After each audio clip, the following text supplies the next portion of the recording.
नमस्कार साथियों, मैं डॉक्टर चंद्रभूषण पंछी पूर्व कैप्टन अनंगपाल सिंह उपाध्याय जी से एक खास विषय पर बातचीत करने आया हूं। और हम आपको इस मामले में बातचीत करना चाहते हैं कि जो कोरोना काल में कैप्टन साहब जो राजबाला महिला एवं बाल विकास समिति बनी है, इसके तहत जो सिलाई का कार्यक्रम शुरू हुए 1 महीने हो गए और काफ़ी लड़कियों ने सीखा। कंप्यूटर के प्रोग्राम भी चालू हो रहे हैं। तो इस तरह से हम दक्षता के कार्यक्रम तो चालू कर रहे हैं और इसमें कोई दो राय नहीं कि अच्छा सीख करके लोग रोजगार को प्राप्त करेंगे। पर ये जो आज के दौर में व्यक्ति और परिवार के संबंध हैं वो बड़ी तेजी से टूट रहे हैं। आपने अपनी उम्र में क्या अनुभव देखा है कि इतनी 70 साल के अधिक उम्र होगी आपकी? जी 72। तो, हाँ, तो इस उम्र तक आपने जो परिवार के स्वरूप देखे हैं, व्यक्ति का उसमें गुजारा होता था, उसके संबंध में आप बताइए कि आज जो है कितना आदमी असहाय या जैसे कितना भी आदमी इनकम कर रहा है फिर भी डरा डरा सा महसूस करता है। वो जैसे लगता है सुरक्षित महसूस नहीं करता है। संयुक्त परिवार में ऐसा होता था कि आदमी सुरक्षित सा महसूस करता था, चाहे वो आमदनी कम हो या आमदनी ज़्यादा हो। तो आज जो असुरक्षा का भाव है, इस रोजगार से भी असुरक्षा का भाव खत्म नहीं हुआ है। सबसे बड़ी बात तो ये है कि हमारे हिंदुस्तान में, भारतवर्ष में जो है ना, आदिकाल से वसुधैव कुटुंबकम का एक सिद्धांत चल रहा है। सारा संसार अपना परिवार है, लेकिन निजी तौर पर जो है ना, अपना परिवार बंदे का होता था संयुक्त परिवार जिसको बोलते थे। पहले कबीले होते थे, कबीले में जो है ना सैकड़ों बंदे होते थे, चाचा ताऊ रिश्तेदार ये वो।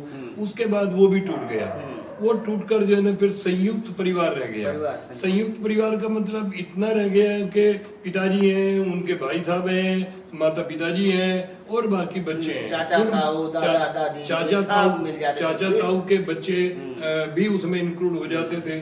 तो उनमें जो है ना सम टाइम अगर किसी बंदे का रोजगार नहीं भी लगा हुआ है तो भी वो हैप्पीली जीता था।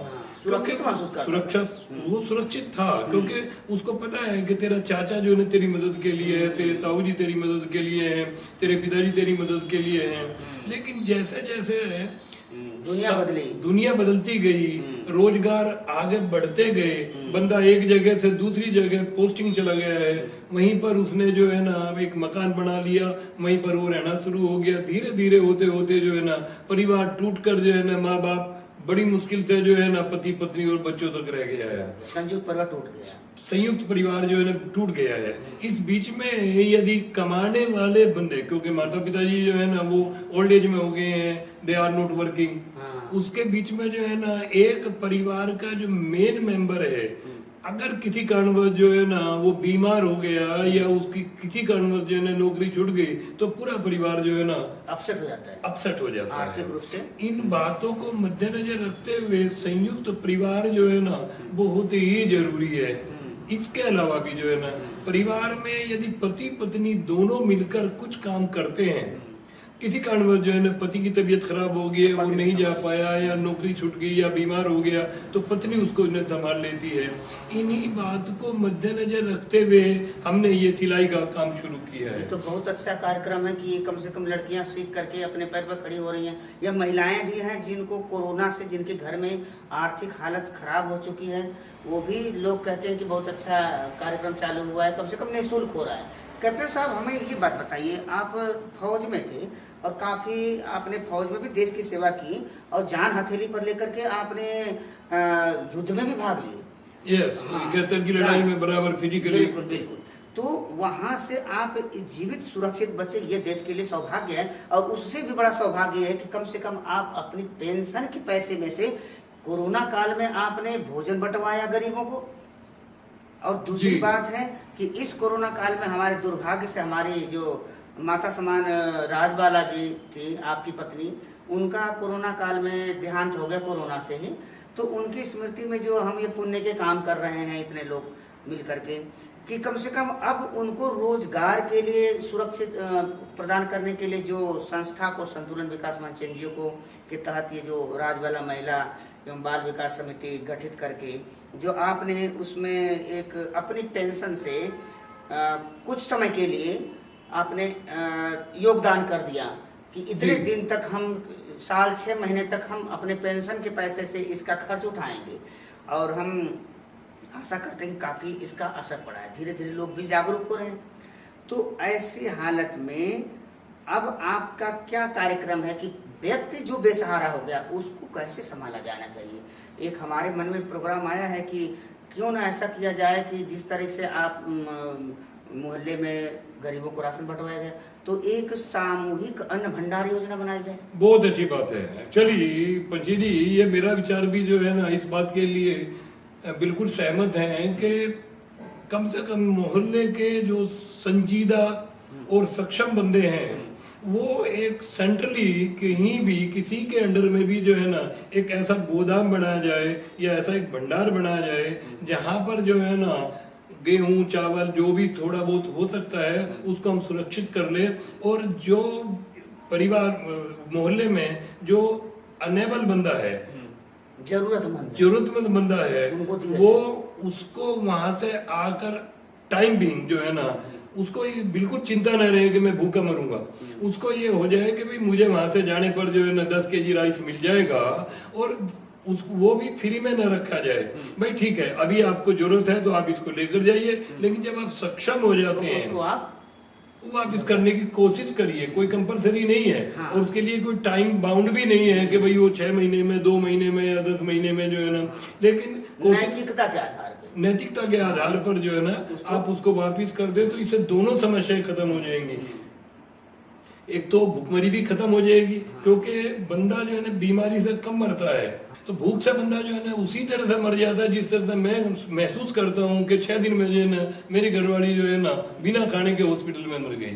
तो बहुत जरूरी है कि अगर बंदे को लग रहा है कि मेरे पास में ही एक स्टोर है, मैं जब भी वहां जरूरत में जाऊंगा मुझे मिल जाएगा, और उसके बीच में जो है ना मेरा उससे गुजारा हो जाएगा, और जब मैं कैपेबल हूँगा नैतिकता के आधार पर जो है ना मैं उसको जो है वापिस कर दूंगा, तो स्टोर भी सुरक्षित रहेगा। हाँ, और चलता रहेगा। ये प्लानिंग जो है ना बहुत अच्छा है।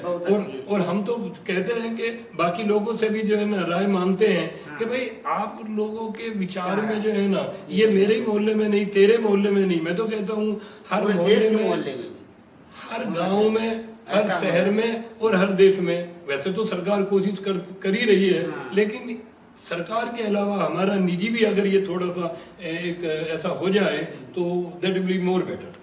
बिल्कुल।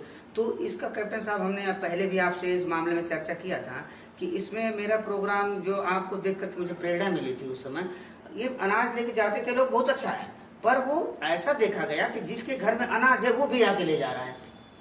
तो इससे हमने मन में आया कि क्यों न मुट्ठी भर अनाज योजना शुरू की जाए, जो कि मुट्ठी भर अनाज इकट्ठा करके कोई एक सक्षम आदमी मोहल्ले का इकट्ठा करके रखे, और उसमें से लोगों को एक योगदान के रूप में दी जाए, और नैतिकता के आधार पर उसे कह दिया जाए कि साल या 6 महीने बाद या जब भी आपके पास नैतिक आधार पर हो तो वापस करिए। और अगर आप बिल्कुल असमर्थ हैं तो जरूरी नहीं है कि आप वापस करें, पर उसको कोशिश करिए कि वापस करें, ताकि समाज में कोई और जरूरतमंद हो तो उसको दिया जा सके। अगर अन्न भंडार खाली हो जाएगा तो फिर वो कहाँ से आएगा? बिल्कुल ठीक बात है। नाम तो मुट्ठी भर ही होता है, लेकिन मुट्ठी भर कोई देता नहीं है। जब देता है तो वो जो है ना 10 केजी 20 केजी 50 केजी तक देता है। हाँ। और लोग दानियों की कोई कमी नहीं है। मैं महसूस करता हूँ कि जैसा हम अपनी पेंशन से जो है ना थोड़ा सा मामूली भाग निकाल रहे हैं, हाँ। इस तरह से बहुत लोग हैं जो ऐसा कर सकते हैं, कर भी रहे हैं। हाँ, लेकिन जो वो सामूहिक रूप से नहीं है, वो एकांत अकेला करता है, तो उससे जो है ना अकेला चना तो भाड़ नहीं फोड़ सकता है। तो अगर वो इस तरह से प्लानिंग के साथ में जो है ना एक सक्षम बंदा अपने मोहल्ले के कोने में या कहीं पर भी जो है ना इस तरह से इकट्ठा हो जाए, तो मेरे हिसाब से जो है ना वो ज्यादा बेटर रहेगा। तो हम जनता से ही आह्वान करते हैं कि जो हमारी जो सामूहिक अन्न भंडार की योजना है, लोगों को कैसा लग रहा है इसके मामले में हमें कमेंट करके भेजें, बिल्कुल ताकि इस पर और आगे बढ़ा जा सके। और दूसरा ये कि व्यक्ति और टूटते परिवार के बीच को संबंधों को जोड़ने के लिए जो सामूहिक अन्न भंडार योजना है, इस पर विचार किया जाए। इस पे बुद्धिजीवी लोग विचार करें, सरकार विचार करे, और शिक्षण संस्थानों में विचार किया जाए, ताकि व्यक्ति एकदम असहाय महसूस न करे, उसे लगे कि पूरा देश मेरे साथ है, पूरी दुनिया मेरे साथ है। तभी ऐसा लगेगा कि ये वसुधैव कुटुंबकम की जो भावना हमारे ऋषि मुनियों ने देखी थी वो सार्थक हो रही है। बिल्कुल ठीक बात। ठीक है।